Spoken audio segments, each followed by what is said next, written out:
Okay, so I'm back. So we're gonna kind of finalize what we're doing and then gonna try and move into some other things.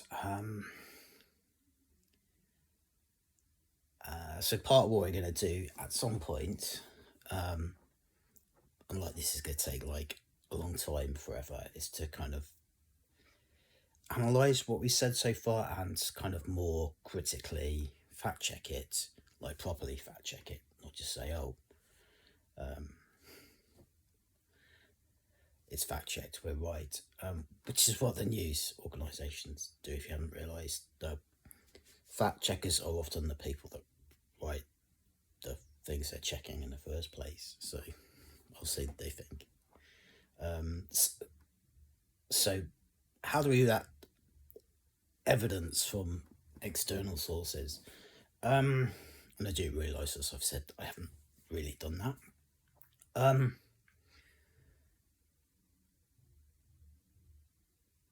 So I planned a few things. So I've actually started to plan a teaching series and actually started to write it based on eschatology and the parable of the 10 virgins. So I've got to do that. I had, not as important, but I am basically, my gifting is prophetic. Which you will either love or hate. There's no kind of in between. So I had started talking about some of the things God has spoken to me. I haven't put that up yet.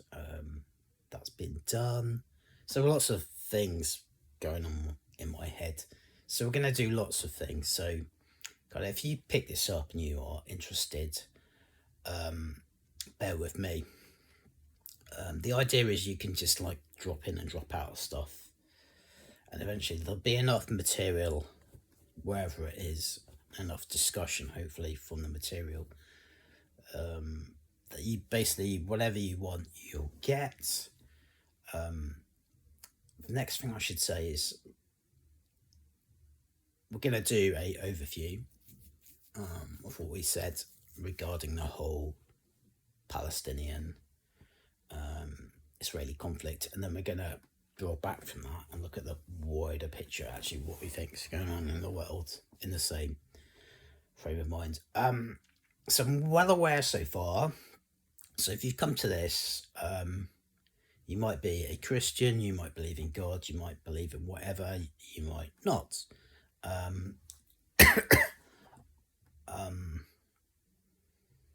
You might be what we call secularly, basically an atheist. You don't believe in anything other than atheism, and what does that mean? Probably science. But I want to step back and look at a purely Christian perspective, because I am purely looking at this from a Christian perspective. My perspectives are purely Christian because I am a Christian. That's my worldview. Not that I don't want that to be criticised. Please criticise it. If you feel I've said something that's factually incorrect, wrong, I'd quite like to know the evidence for that. We should be doing this with everything. I'm going to do a little exercise as well in the next video, to kind of make a point and to kind of explain what we're actually trying to do. Actually, two exercises. So as Christians, I'm well aware, actually, so far I've just given opinion, fact, whether you believe it or not, fact, misled fact, whichever side you fall in. I've not really talked about the Christian perspective. So far where we've got to is we are given this narrative about the Jews, about the nation of Israel, that they are occupiers, that they are committing genocide, that they are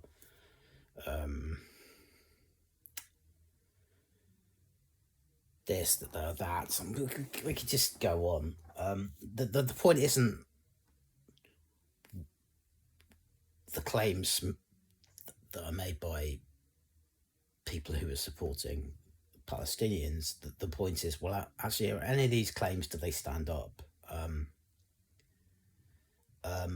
And a point is not necessarily to say no, they certainly don't stand up. It's to create a discussion point to make you aware that actually there's a lot of credible evidence where they don't actually stand up. It's not if they do or don't. It's like, well, are the things that Israelis and the Jews are being accused of, are they factually correct? And the answer is no, they're not. They're debatable. So let's debate that more. That's fundamentally my point. And I think on a lot of things we've given some serious, quite factual information, particularly on the history of the Jews, which is this is very debatable what we're being told, and that for me is very worrying because the issue is so serious.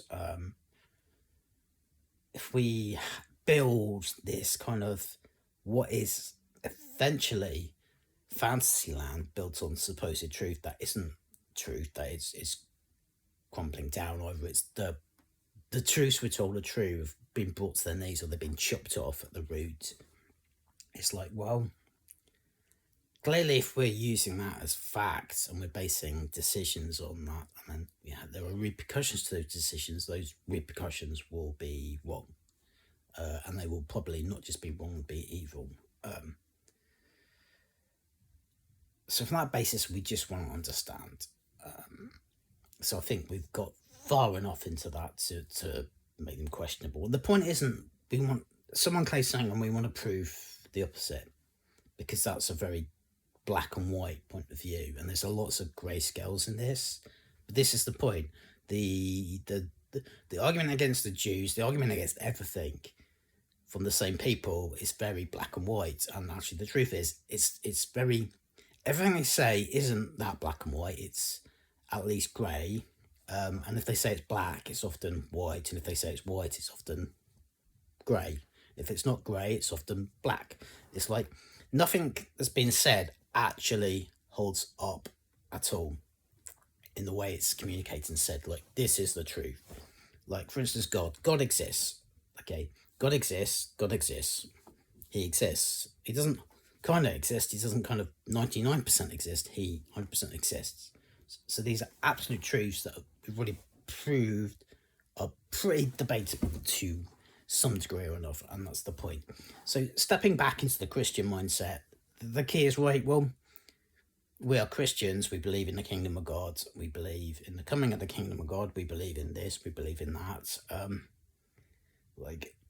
Critically, and what I've done a tiny little bit is engage in certain comments online.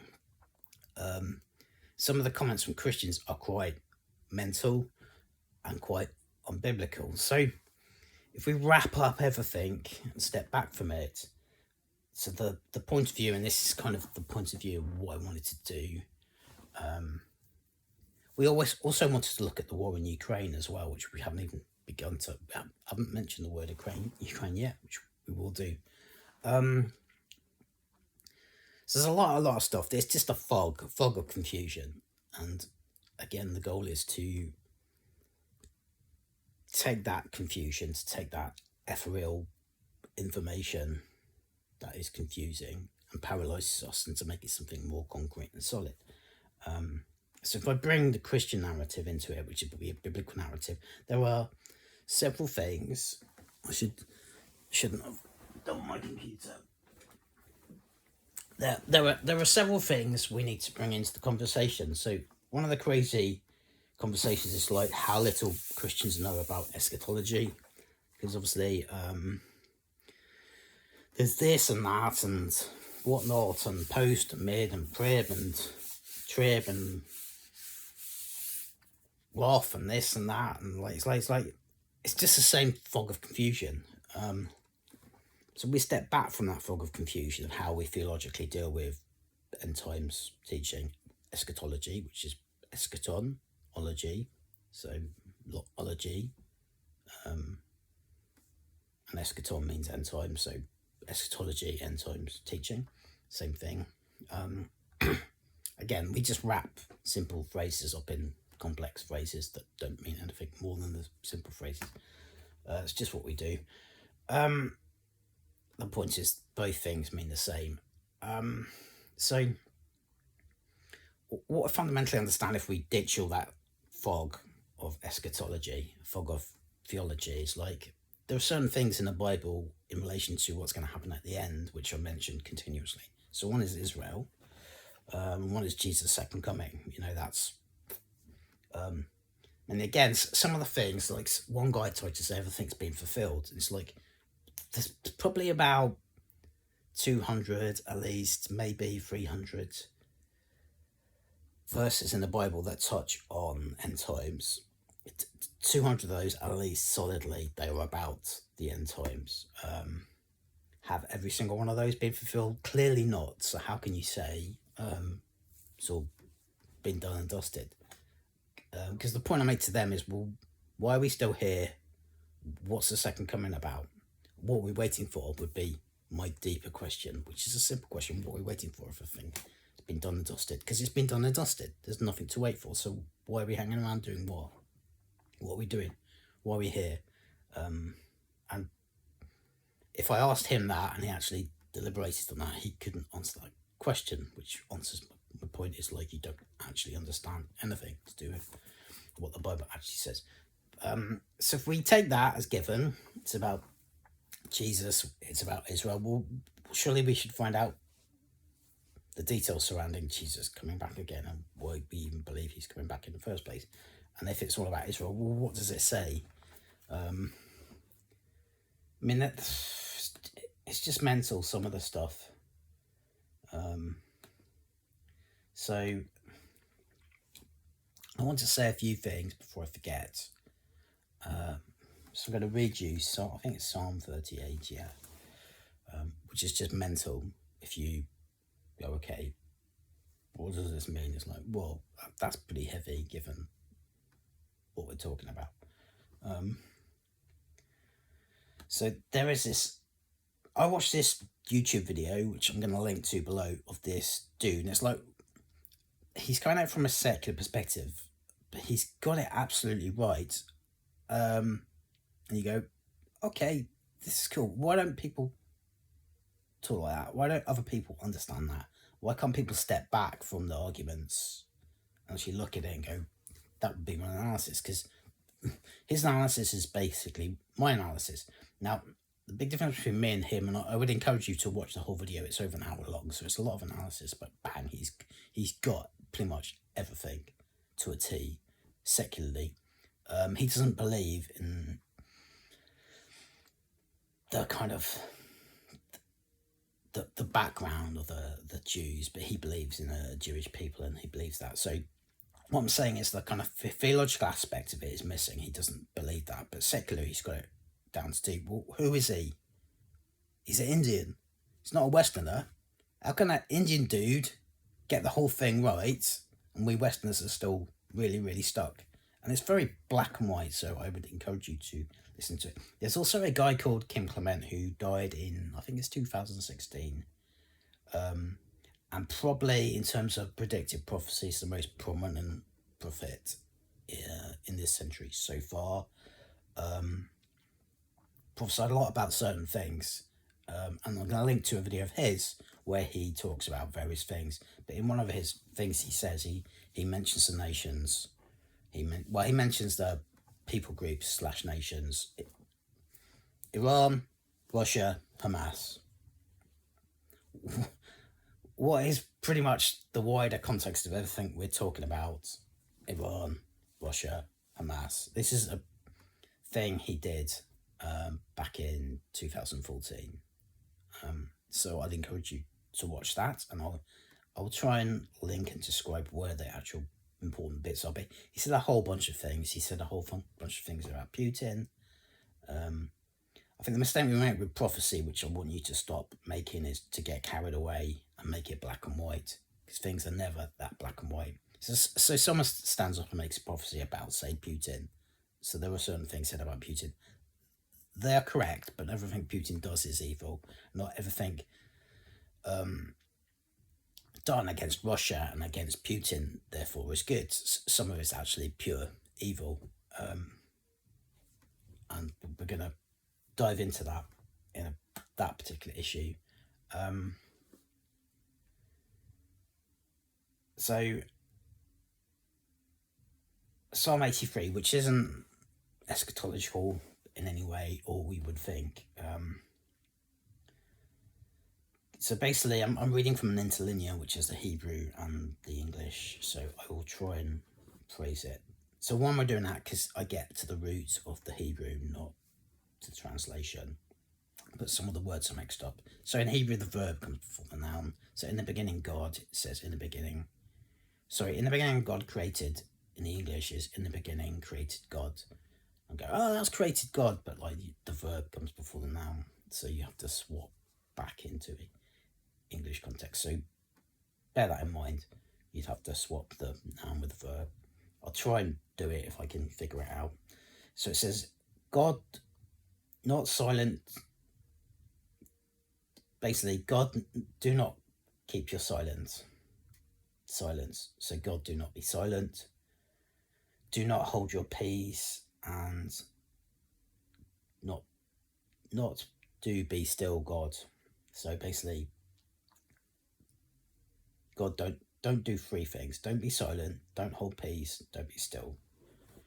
And the term God is El, which is short for Elohim. So whoever wrote this, let's presume David, because it's pretty profound.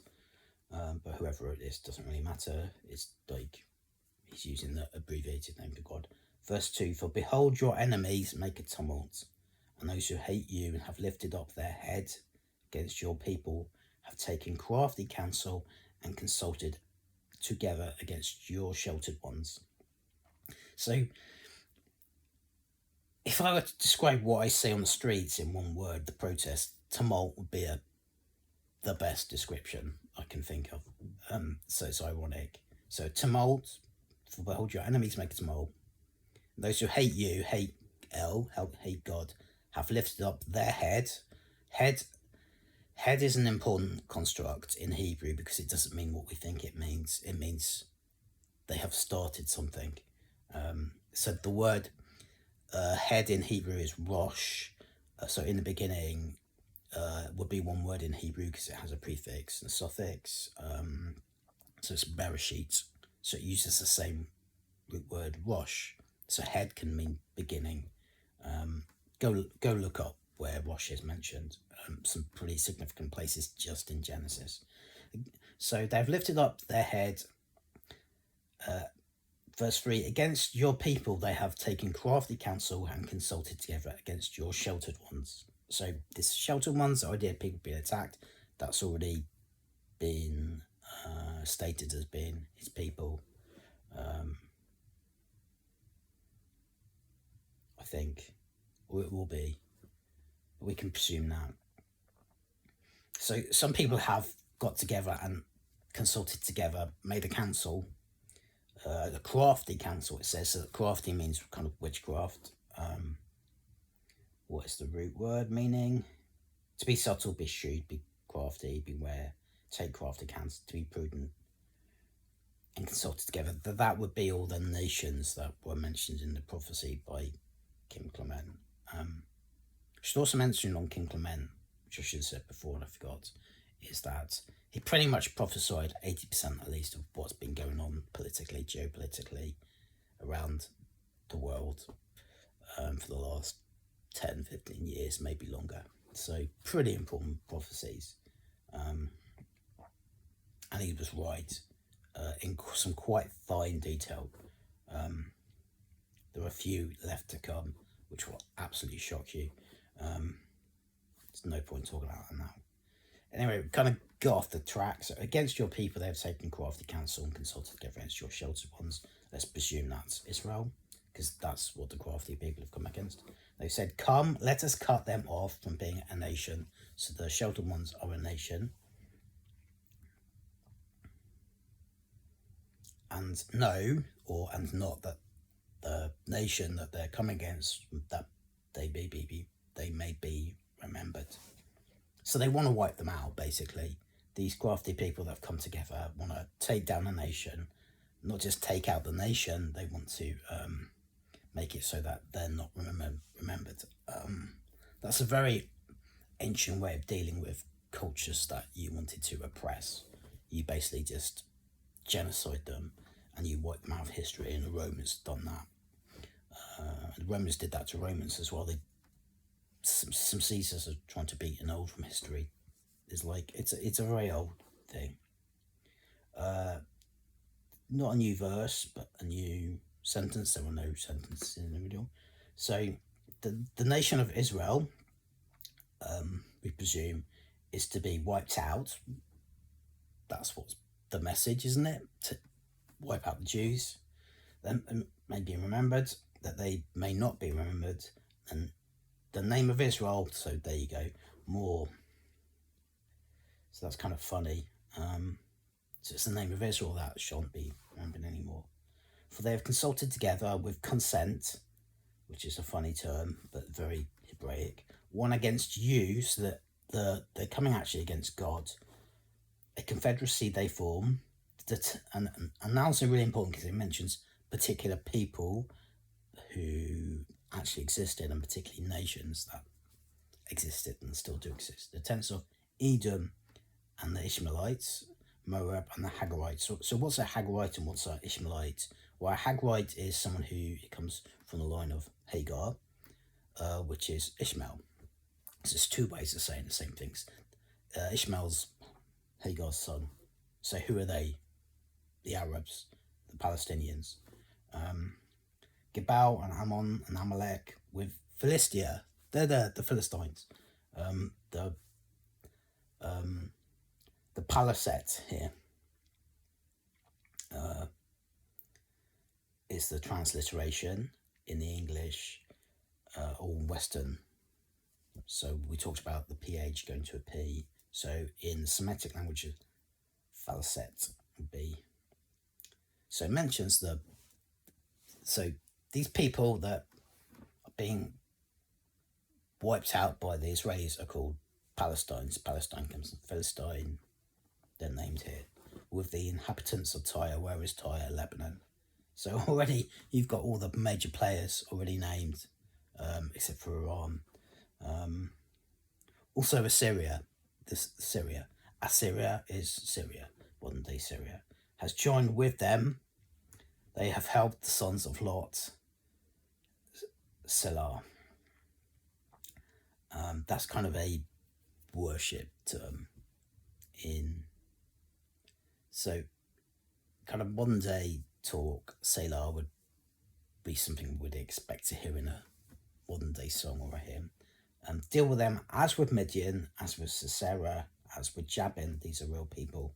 So deal with them as with Midian, as with Sisera, as with Jabin, at the brook of Kishon, who perished at Endor, who became refuse on the earth.